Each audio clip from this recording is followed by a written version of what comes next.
Hey, everybody. Um, I almost said happy Monday. It it feels like another Monday, but I kind of feel like every day feels like Monday. Anyway, thanks so much for joining us. We super duper grateful to have you all back for our weekly wellness webinar focusing on mindfulness and meditation practice. Today, Phileena is going to offer a guided practice called the Examine, which uses sort of memory to access where we're feeling stuck or we're experiencing love in our day. And I think it's a really practical and I think a really timely practice for sort of where we're all finding ourselves. So hopefully it's been a great start to the week for you all. Hopefully everybody's staying healthy. Hopefully we're learning ways to make connections and belong to each other. And hopefully we're able to sort of really be here in the present. I have these conversations with folks and it's like they just sort of go between what am I going to do first and where am I going to go next? And it's kind of hard for me to think like that right now. It's like, you know, I've spent the last 20 some years of my life on the go, on flights, like almost never home, even in my old normal life for more than 3 or 4 or 5 days. And I think right now I'm just really glad to be home and I'm really glad to be here. And so hopefully that can also be our experience, right? Learning to be in the place that holds us and learning to receive what it is that is being offered to us in that embrace and in being held. And then I just want to sort of affirm this again, like, man, I know a lot of us are tired and there's just this collective exhaustion. And I just think every day we sort of wake up and kind of slug our way through another day and slug our way through another day. And so just be kind to yourself and be patient with yourself and give yourself what you need. Wanted to put this back up here just for a quick second to remind you that we have spent this past month of April, offering these wellness webinars. And we've done, I think, 15 now. And this will be the last one that we'll post online. These will all be on the Gravity Vimeo or the Gravity YouTube pages. And we'll continue to do our Wednesday wellness meditations, our Wednesday wellness mindfulness webinars. And I'm not sure that we'll post all of those online, but at least this is a great start. And Phileena and I were kind of joking around. It's like if anybody out there has any video editing skills and wants to put together kind of like a 3-minute highlight reel of all of these, sort of a one shining moment of these, that would be a blast because there was some super duper great stuff that came out of this.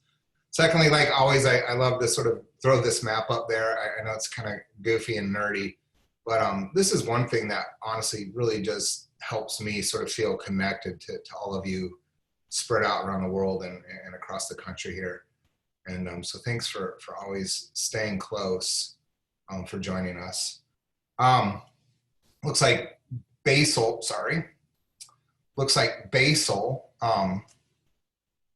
isn't super interested in our little activities today. He's been a great pup, but he's, I think, worn out and pretty tired. So we're gonna pitch it over to Phileena. But I also wanted to mention this as we go through this practice, as Phileena guides us. If anything comes up in you, any questions, anything that you need to process, go ahead and drop that down here in the Q&A tab at the bottom of your Zoom app. And as those questions sort of populate there, when we're done with the practice, Phileena will try to tackle those and try to create a little bit of conversation around that. So, hey, P, good to see you. Thanks, Chris. Good to see you too. I like you in that hoodie. What color is that hoodie? I guess it's a kind of salmon and heat or something. It looks kind of pink, I think, with the hue of my my monitor coming at it. I like it. It's good color for you.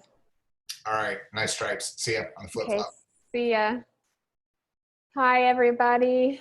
It's good to be back with you here for our Spiritual Practice Wednesday. I'm wondering how everyone's doing, and I'm still getting used to this sort of one-sided conversation through the webinar experience. But hopefully here at the bottom of the hour, we can get into a little more exchange, depending on what's on your mind and heart, and what areas or subjects you'd like Chris and I to address. So be thinking about that, like he said, and if you'd like us to address something that's particularly on your mind and heart, mention that in the Q&A box, and we'll take some time for that after our practice. I wanted to begin by just sharing a little bit about how things are for me.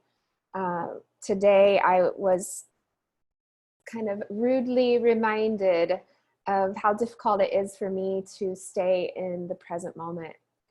I don't know what it's like where you are, but here in Omaha, spring has sprung and it's beautiful. The weather has shifted from winter to a really lovely springtime warmth, and the sun is out, longer during the days, and so the days are getting longer, and there's so many signs of life and energy, and yet there is this nagging kind of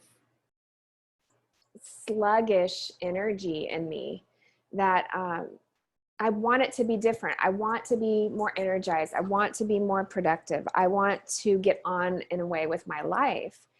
And then I am reminded that this is my life and this is our life. And no matter what we're experiencing in our body, heart, mind, circumstances, this is where life is.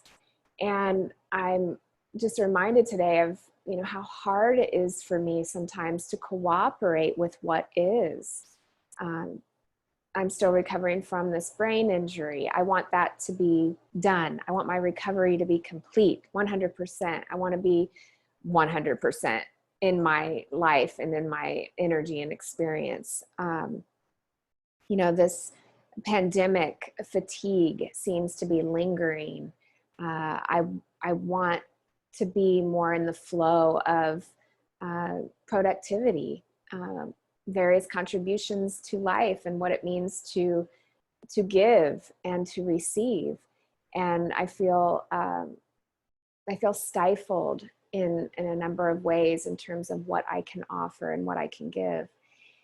And as I took time to tend to my soul today and pay attention to what is real, which is a body that is fatigued, a mind that is tired, I realized once again that this, right here, right now, what I'm experiencing, no matter how much I want to judge it as negative, or no matter how much I want to have a different kind of experience, this is where life is today.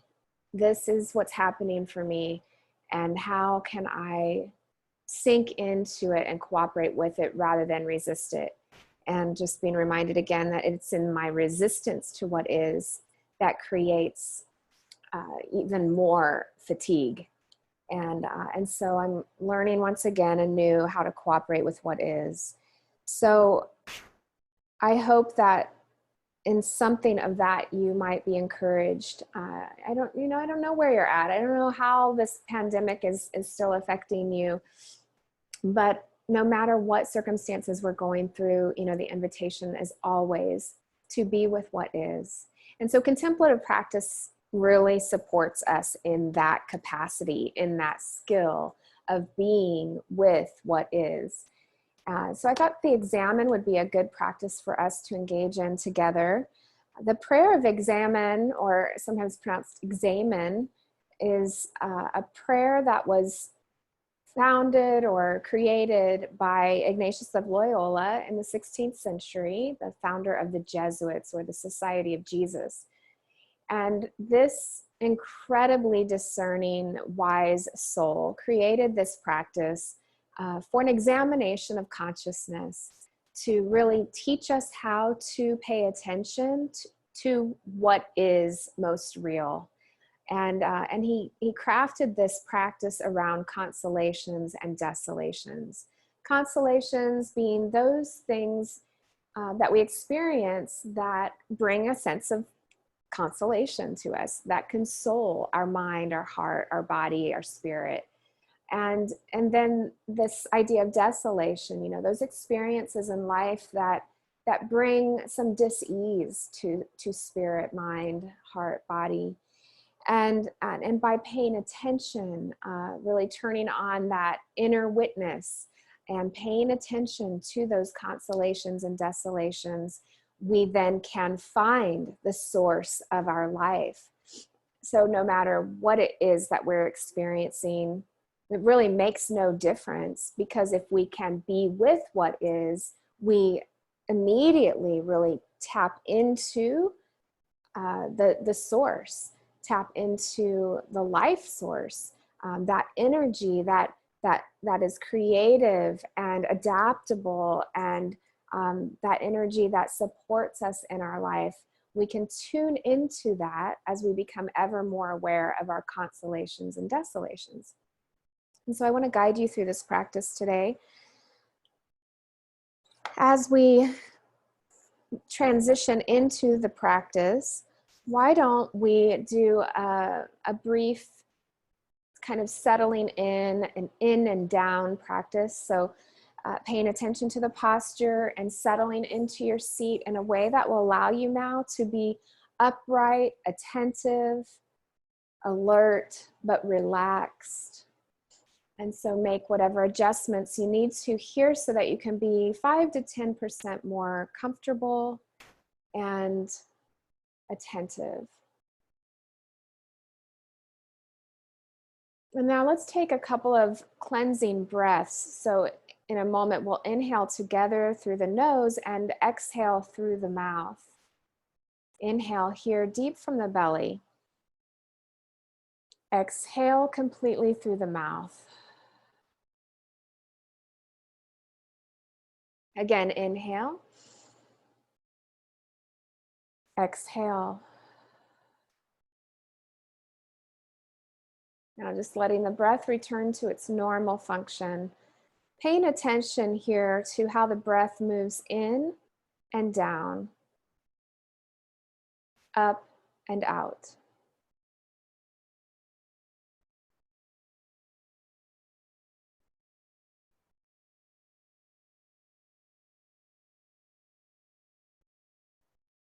Notice that breath moving in through the nostrils, touching the base of the brain before it reverses direction, moving down, touching the base of the belly, where it reverses direction, again moving up, touching the base of the brain before it exits through the nose. Just notice this rhythmic, automatic flow of breath.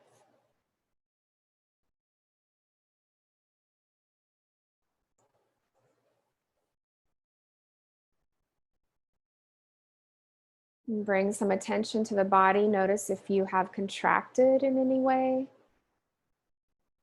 And by placing attention on those points of tension in the body, just massage those points of tension with the breath, letting your awareness and your breath bring a deeper sense of relaxation.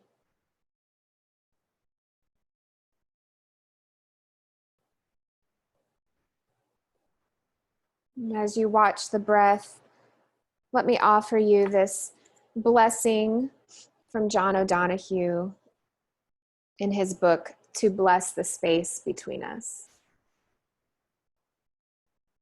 This is a blessing for light. Light cannot see inside things. That is what the dark is for, minding the interior, nurturing the draw of growth through places where death in its own way turns into life. In the glare of neon times, let our eyes not be worn by surfaces that shine with hunger made attractive. That our thoughts may be true light, finding their way into words which have the weight of a shadow to hold the layers of truth. That we never place our trust in minds claimed by empty light, where one-sided certainties are driven by false desire. When we look into the heart, may our eyes have the kindness and reverence of candlelight. That the searching of our minds be equal to the oblique crevices and corners where the mystery continues to dwell, glimmering in fugitive light. When we are confined inside the dark house of suffering, that moonlight might find a window. When we become false and lost, that the severe noonlight would cast our shadow clear. When we love, that dawn light would lighten our feet upon the waters. As we grow old, that twilight would illuminate treasure in the fields of memory. And when we come to search for God, let us first be robed in night, put on the mind of morning to feel the rush of light spread slowly inside the color and stillness of a found world.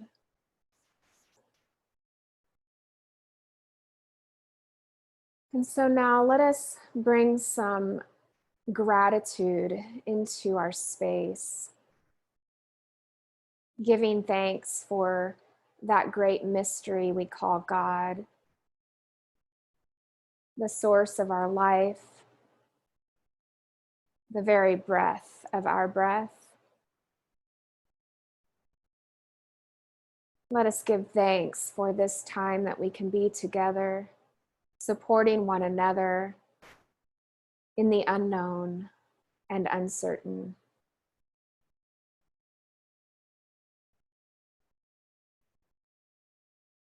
Take a moment here to look over your day, rummaging through the memory of today,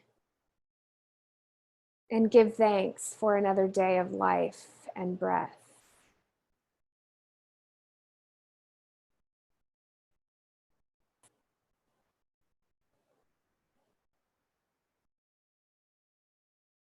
Give thanks for waking up.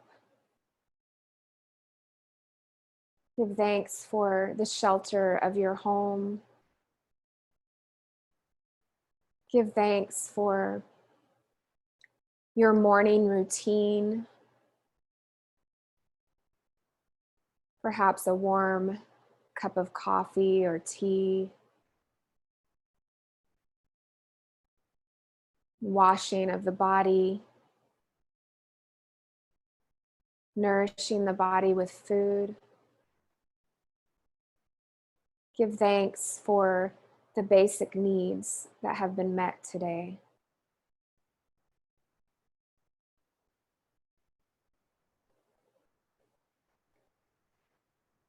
Just scanning over your day, looking, rummaging, remembering the contents of the day, how the day began, what it was like as the hours progressed. And as you look through the previous hours of your day, see if you can notice a consolation, even just one moment of consolation, something that brought you joy, that gave you a sense of peace or happiness. It may be the simplest, most subtle experience of the day, or perhaps an obvious, sudden, unexpected experience. Let's take a moment to find that sliver, perhaps, of consolation to your mind, your heart, your body, your spirit.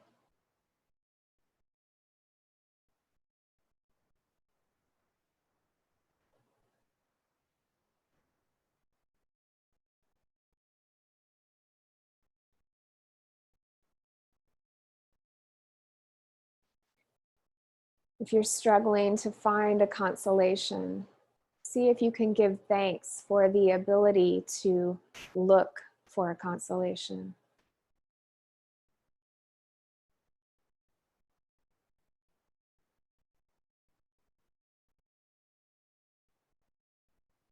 And holding whatever glimmer or larger gift of consolation you've identified, just let that fill your heart now.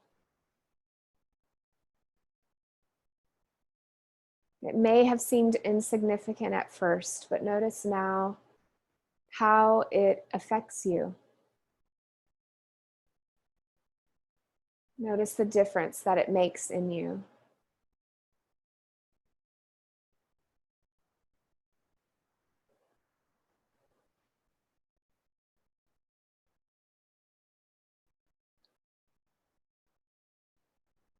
And now, having given thanks for this consolation, see if you can now rummage through your day looking for a desolation,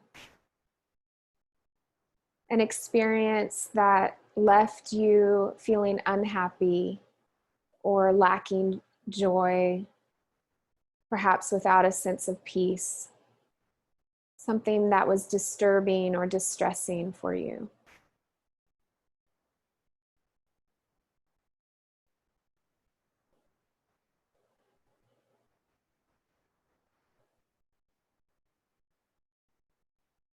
And perhaps at first you didn't notice it as a desolation. Perhaps you were so identified with it that you weren't able to even observe that it was something that was distressing to you, because you felt you were the distress. You were so enveloped by it.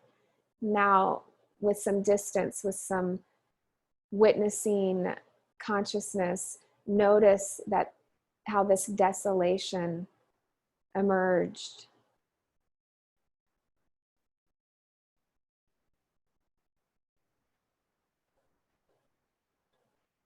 Notice its effect on you.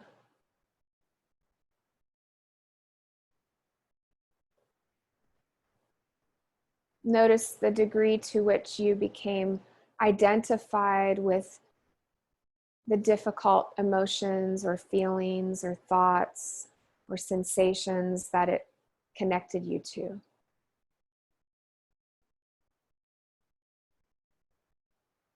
Without judgment, just notice the impact of this desolation.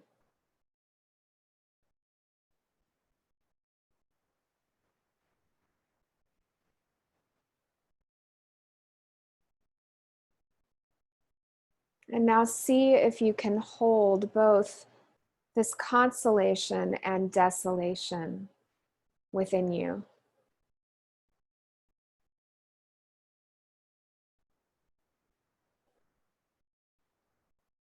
Holding what seems both light and dark. See if you can make a little bit more room within you to be with what is, in the difficult aspects of the day, as well as the unexpected gifts and consolations of the day.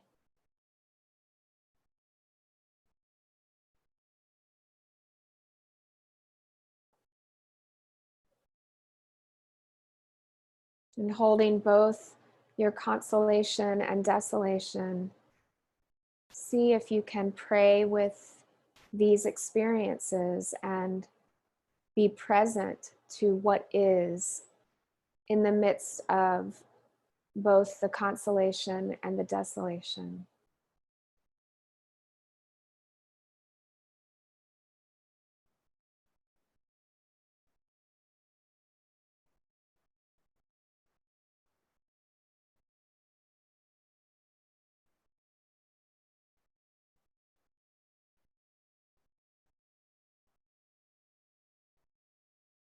See if you notice a little bit of opening where you were once closed.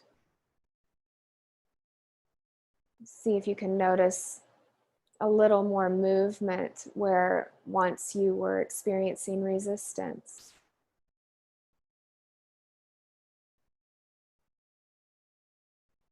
See if you can notice a glimpse or a vibration of life force, energy, peace that surpasses understanding.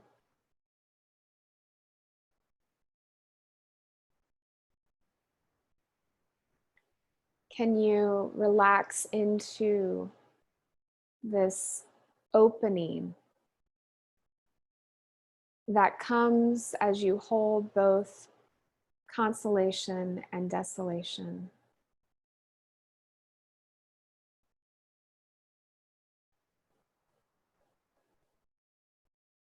And notice the effects of opening and softening and being with what is.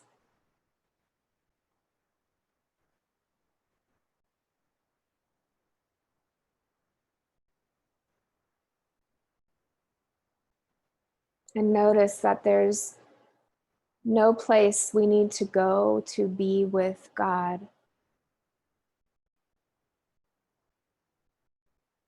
That God is here, right now, in this moment.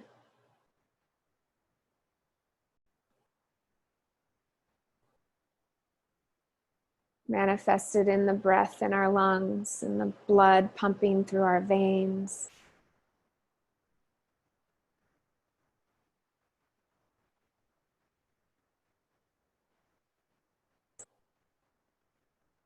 In the exchange between us.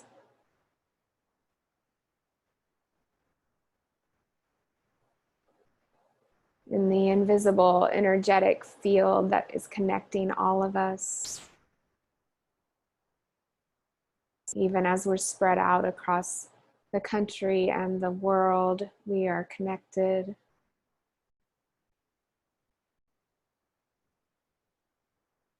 Notice that sense of connection, even as we are apart.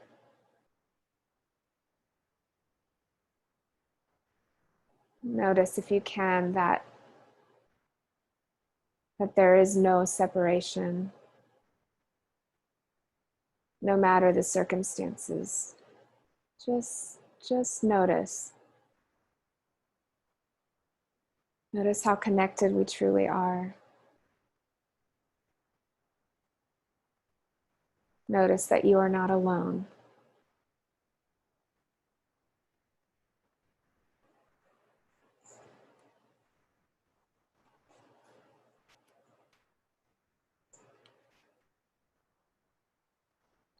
We'll close out our practice with a prayer from Prayers of Honoring Grief by Pixie, Lighthorse. And this one is titled Honoring Healing.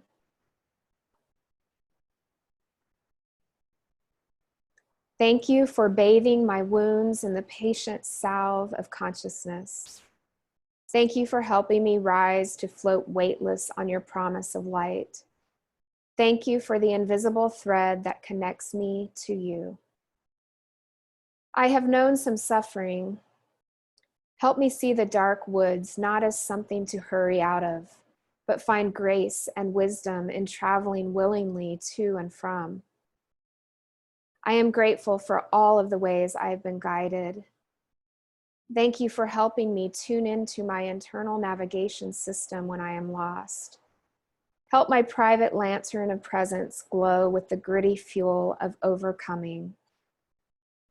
Let me not seek to escape from what is asking for my attention and love. Help me identify the gifts of relief in my healing process and integrate them into my being. Show me how to be irrepressible. Help me work with the potency of my memories so that when grief pulls at me, I respond with compassion. Do not let me be a deserter, leaving essential parts of my miraculous being high and dry. Call me back again and again and again when I forget what I have learned and attempt to bolt. I am grateful to know how exquisitely I have been made to feel and heal. Thank you for showing me that grief will not kill me, that my sorrows are not toxic, that only an obstinate will to hoard them secretly presents a problem. Teach me to grieve my losses in the moment until I am complete. It is okay if it takes a lifetime to sense that my house is in order. Help me have the courage to claim a different shape for my life than history foretold. Refresh my spirit with the waters of nature. Give me language to communicate my experience with others who are on a path of mending.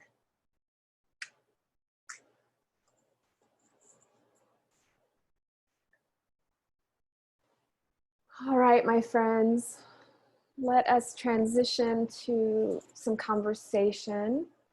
If you have a question or a subject that you would like us to attempt to address today, if you would put that in the Q&A box, Chris and I will do our best to get to it. Chris has some comments. Chris LaRue has put some comments here or questions in the Q&A, so I want to look at this and invite Chris to come back and join me here.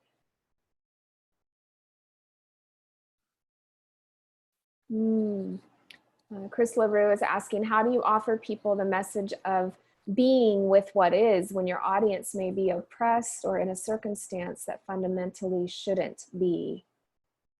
And then part of me has been troubled with how this message tends to be found in a contemplative tradition that I see being embraced by people of Anglo descent more than it is being embraced by ethnic minorities. My perspective may be inaccurate here. What do I do with that? Hope I'm presenting this inner conflict well. Yeah, it's really important that you're bringing this up, Chris. Thank you. You know, what I have found is that most traditions across ethnicities have, I mean, even beginning with indigenous cultures, have inherently within them practices for being with reality and working with it. And so we do that in different ways, depending on our history and our circumstances and our culture and that sort of thing. When we are in dealing with peoples who are struggling with perhaps systematic injustice or oppression, with systems and issues in the world of inequality and injustice, it is true that these things should not be. Similarly, in our personal lives, we encounter various sorts of suffering that also should not be. We dream of a better world, a better reality. And so there is a way to both be with what is and hope for what is not yet. It is a difficult lesson that for me to have learned after years of working in the area of social justice. But there is a grace and an art to learning how to be present to what is real so that we can open up to the dream of what we are hoping for. Maybe Chris would have something to offer there. Yeah, I think I think there's a couple things at play here, and I think the how your question was framed. How do you offer people the message of being with what is? I think for Phileena and I, like we did learn this, I think, in 20 years of international humanitarian work, and I think we learned it in the work that we're doing. The only messages that I think we can offer anyone, regardless of context, are the messages that we've internalized, metabolized, and ingested and brought inward ourselves. And I know I say this over and over again, but it's like you can only take somebody as far as you've gone yourself. And so I don't know that our answer would be, here's how you take something to someone else, versus what are we doing here? How are we're working with this message, this pain, this pandemic ourselves, and in what we are able to do here, what of that can be shared and I mean that shared in relationship, shared in community. So I think that's kind of how I would want to frame this. Secondly, Barbara Holmes, who's one of the faculty at the Center for Action and Contemplation's Living School, wrote a book called Unspeakable Joy, and she talks about crisis contemplation for folks that actually don't come from places of privilege. And she tackles the issue, what happens when contemplation isn't framed by solitude, silence, stillness, when it's not something that you're able to do alone, but we're in this together, and our crisis is communal. Silence. What happens when our contemplation, like Phileena just said, is vocalized? It's lamenting. It's simultaneously hoping for what should be because we're grieving for what is or isn't wrong right now. And then what happens when it's not framed in solitude? We do this together. And I think she frames that in really the story of America's great sin of slavery, bringing Africans across the sea to the continent here. And so that might be a good resource. But I just think the last thing I would say is I understand that, yes, the Western modern contemplative movement does sort of seem to be contained within people who have the luxury for solitude, silence, and stillness. But I also just want us to always remember that we didn't invent this, like, at least within the historic Christian contemplative tradition. This came from North Africa. It was very African and Middle Eastern. And yes, if you're not part of a historic Christian faith tradition and you come out of a more mindfulness tradition that has its roots in the East and Eastern practice, yeah, this has been true for spiritual formation for thousands and thousands of years. So it's not new, even though a lot of times in the West, sort of some of us who come from privileged spaces that are homogenized around whiteness and privilege, we'll try to co-op, we'll try to claim, we'll try to think, oh, we just discovered this, or we just stumbled across this, and now we're putting this out there, and now this is the big deal. It's like, nope, this has been around lots and lots and lots of a lot longer than most of our historic Christian faith traditions have been. So I think that actually invites a different kind of question, which is, how do we not appropriate what's not ours, and how do we actually learn to honor the traditions that we stand on?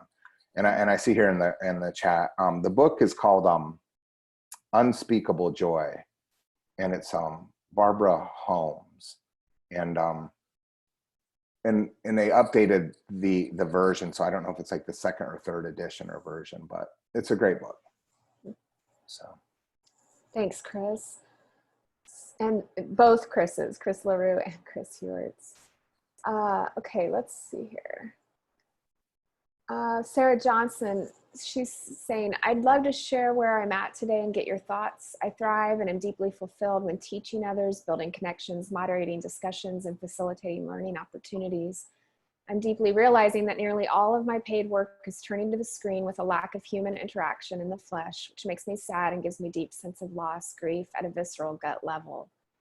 The excitement to learn flashy new virtual teaching software platforms has already worn off, and I haven't even started teaching my 4 summer graduate courses yet.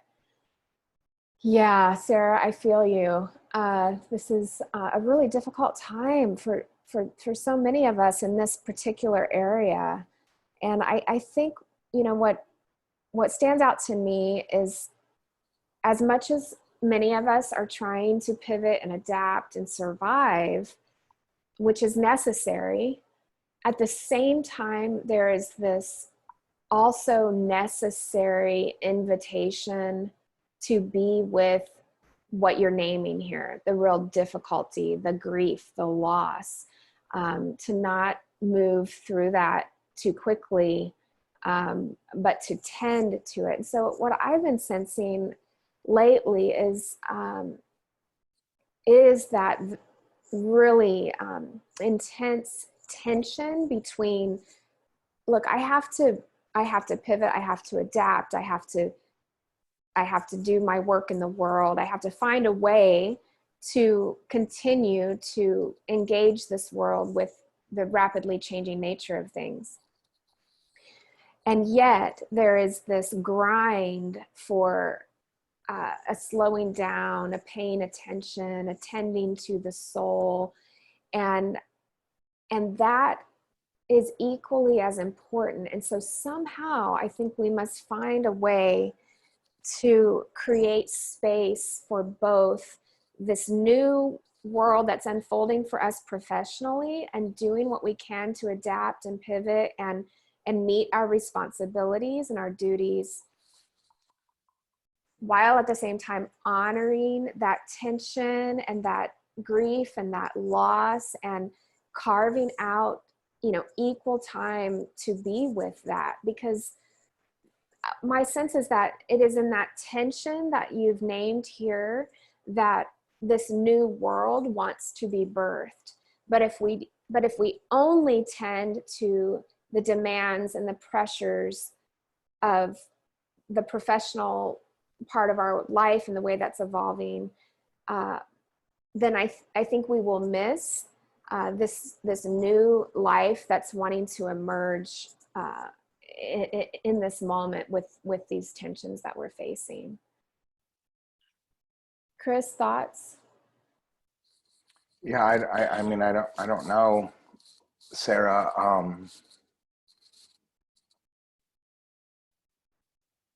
How vocation will change, or let's say how the expression of our vocational fidelity is naturally going to have to change, and what will be lost in that. Yeah, most of the work that we do is facilitating group experience, mindfulness, meditation, contemplative practice, Enneagram workshops, retreats, and yeah, we lost months and months and months of that, and taking this online, like, yeah, it's a different kind of exhausting, and there's so much that we don't have in these experiences together, even these virtual experiences. And so I just think I just think regardless of what the sort of tomorrow becomes for all of our vocational expressions, and especially those of us that want to and need to be with people and around people, for how we cultivate spiritual practice or spirituality or our sense of self,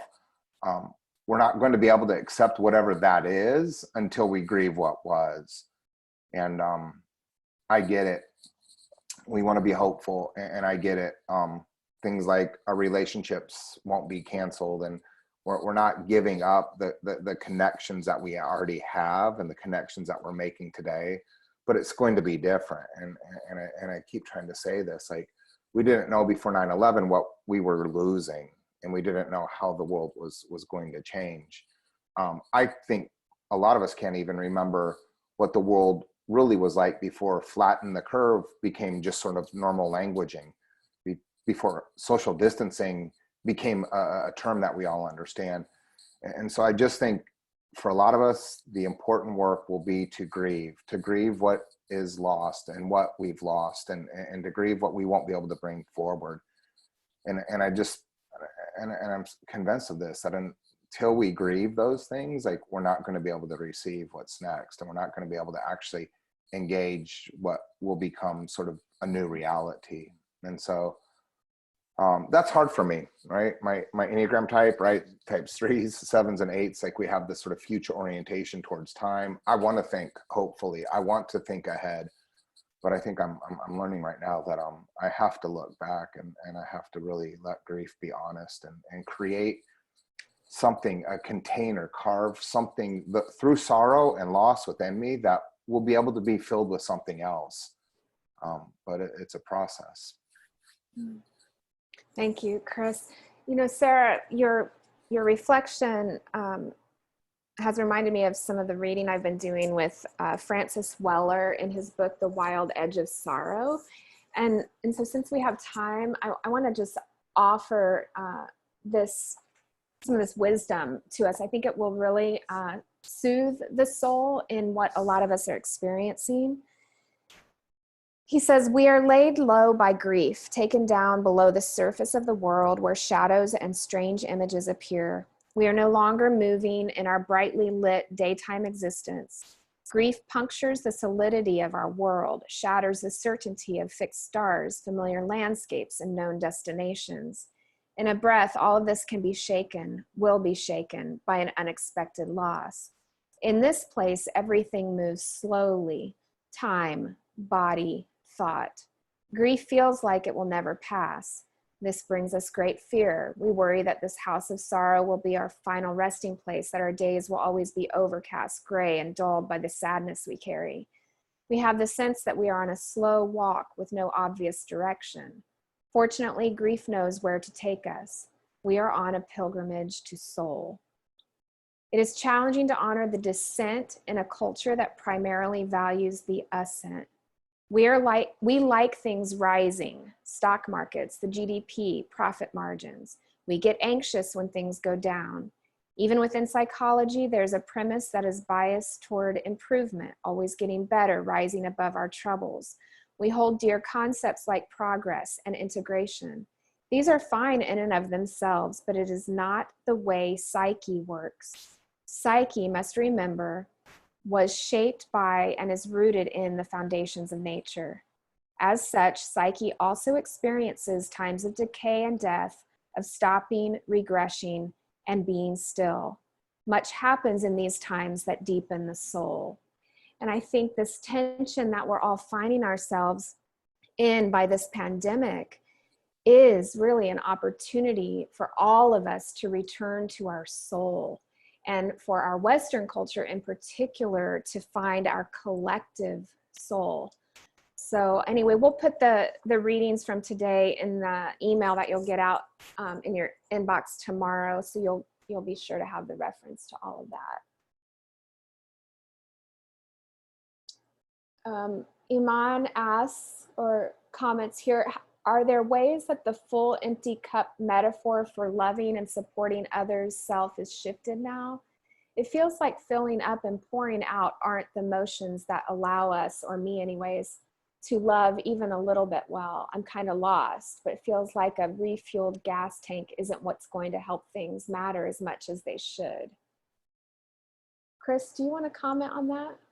Yeah, I love that. I love everything in that, because I don't think a refilled gas tank is going to change things. I think, like I commented earlier, I think it's going to be from our emptiness that we're going to have to sort of live into our futures. And I think from our emptiness and our being hollowed out and our being emptied out, there's a kind of death that's taking place. And I think the rebirth is something we can't control and we can't predict, and we're not going to know. And so I just feel like, yes, like let's let what is create within us who we are becoming, because as the world changes, we will change it with who we bring into the sort of new reality. And I want to bring the best version of myself. Now, also, like you mentioned here, I'm struggling to love even a little bit well every day. And I'm hearing this from a lot of friends in my life. It's like, they can't believe that they're surrounded by their kids all damn day, and they can't believe that they have to be socially isolated with their partner or their roommate all the time. And it's like, we're actually going to learn to make all of these relationships work, especially the ones that have stress fractures and pains. But I recorded a podcast for To Write Love on Her Arms, an organization that I'm on the board for, and that podcast just dropped this week. And if you listen to podcasts, go to TWL To Write Love on Her Arms. And in that podcast, I just basically said, like, all we can do is hope to become a little bit better every day. Do just a little bit good, a little bit better every day. Like, we're not going to have overnight conversions and transformations right now. We're tired, we're exhausted. Like, everything seems like it takes more energy than it used to. And so even if we could just make tiny efforts to love ourselves better, getting back to sort of Chris's questions and comments, I think that's what it's gonna take. And I'll say this, I haven't read this book in years, but Henry Nouwen, this late Dutch Catholic priest, wrote a really thin, super readable and accessible little book called Can You Drink This Cup? And it's a kind of challenge, it's a kind of invitation to face our suffering and allow suffering to wash in and through us as a way of living forward. And so that might be a helpful resource. But I appreciate the honesty and vulnerability there. And I think hopefully that's one of the changes that we see on the other side of this, that we'll all be a little bit more honest with our vulnerability. And that won't be a way of posturing or keeping each other out or at arm's length as we move forward. Thank you, Iman, and thank you, Chris. Kathy, she's asking here, do you feel that even over Zoom, you can still feel the energy of the online group during group meditations as you would feel it if you are with an in-person group. With a large number of participants entering these online meditations, how does this energy feel for you? It's definitely been an adjustment for me. And I must say, though, that when I am able to guide a practice, what once felt like a barrier to one another's presence, suddenly that barrier dissolves. And I do actually experience the connection. And today in particular, like it kind of surprised me. And so I'm grateful, really, truly. You know, to be honest, I wasn't really feeling up for this today. And then when I got into the webinar and we did our practice together, and I could sense all of your presence and concentration and connection, I was surprisingly energized and fed and nourished by the time. So thank you for showing up. I needed this as much as any of you. Chris, do you want to comment on this, or shall we move on to Tim? Yeah, I'll just say this, like, I know it's kind of goofy. I put that map up in front of all these webinars, but when I go through the list and the registrations, it's like, man, it's just so great to see that we're not alone. It's so great to see that we're even connected like this. And sure, there's not that energetic sort of being held together and by one another in space. But I do think finding ways to connect are really supporting all of us. Now, I'll also say this, like, I don't know how we would have gotten through this isolation and everything being shut down without our dog, because I also observe these shifts in me where I forget how great it was to be with people and how much I need to be with people, until the postal carrier or the UPS delivery person shows up and Basil just loses his mind and is just like, somebody I know, somebody I recognize. And I see it in him, how starved he is for contact and connection. And so I want us to also just remind ourselves that, yes, we do need each other. And especially those of you who are alone without a roommate or a partner or family members who just must be entirely touch starved. Like, that isn't normal, and that can't be part of the normal future. And so we have to observe these things in us. And I think these are also things that we have to grieve. We have to name and grieve. We can't forget how important it is to be together. All right, Tim, and Kathy, thank you for raising this. Thank you so much. Tim, I want to address what you've written here. As someone who has spent the majority of their adult life in international humanitarian work myself, I'm now finding myself in a whole new season of life on so many fundamental levels. My spiritual journey has entered a watershed moment. Our home and country has changed. My work and values hinged to my work has shifted tremendously. The world as we know it seems to be in a huge transitional moment. Given your own experience in transitioning from international humanitarian work and the embracing of a more contemplative spiritual practice, what advice do you have during a season of wide-ranging transition and a sense that everything seems shifting and changing? What anchors helped you during your own transitions? Chris, do you want to address this first? Phileena and I experienced our transitions really differently. I think I had over-identified with my role and my work and my efforting in the world, and that lost so much of myself. I think where I hit walls and burnt out, like, were devastating to my ego.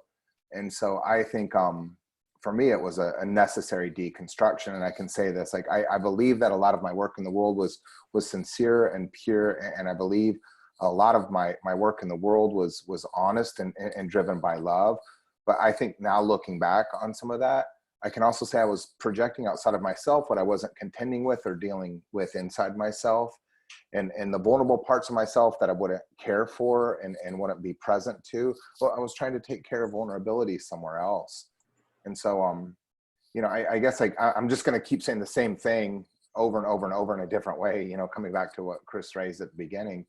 I think there's part of my old religious conditioning and socialization that would have taught me that if I actually do love myself and care for myself first and put myself first, that's selfish. And there's no joy in that, right? And that was the old Sunday school thing. Joy is Jesus, others, yourself, in that order. But the truth is there's no joy in that if you don't put yourself first. You can't love your neighbors yourself if you don't love yourself. You can't receive divine love if you can't love yourself and receive love for yourself. And so I think we're in a time right now where we can actually be compassionate for ourselves, and we can actually allow for every aspect of ourselves to belong. And I think in these days and in this space, like to just really let that be the focus, I think is going to create the kind of new reality that I think, the new we that I think we all want.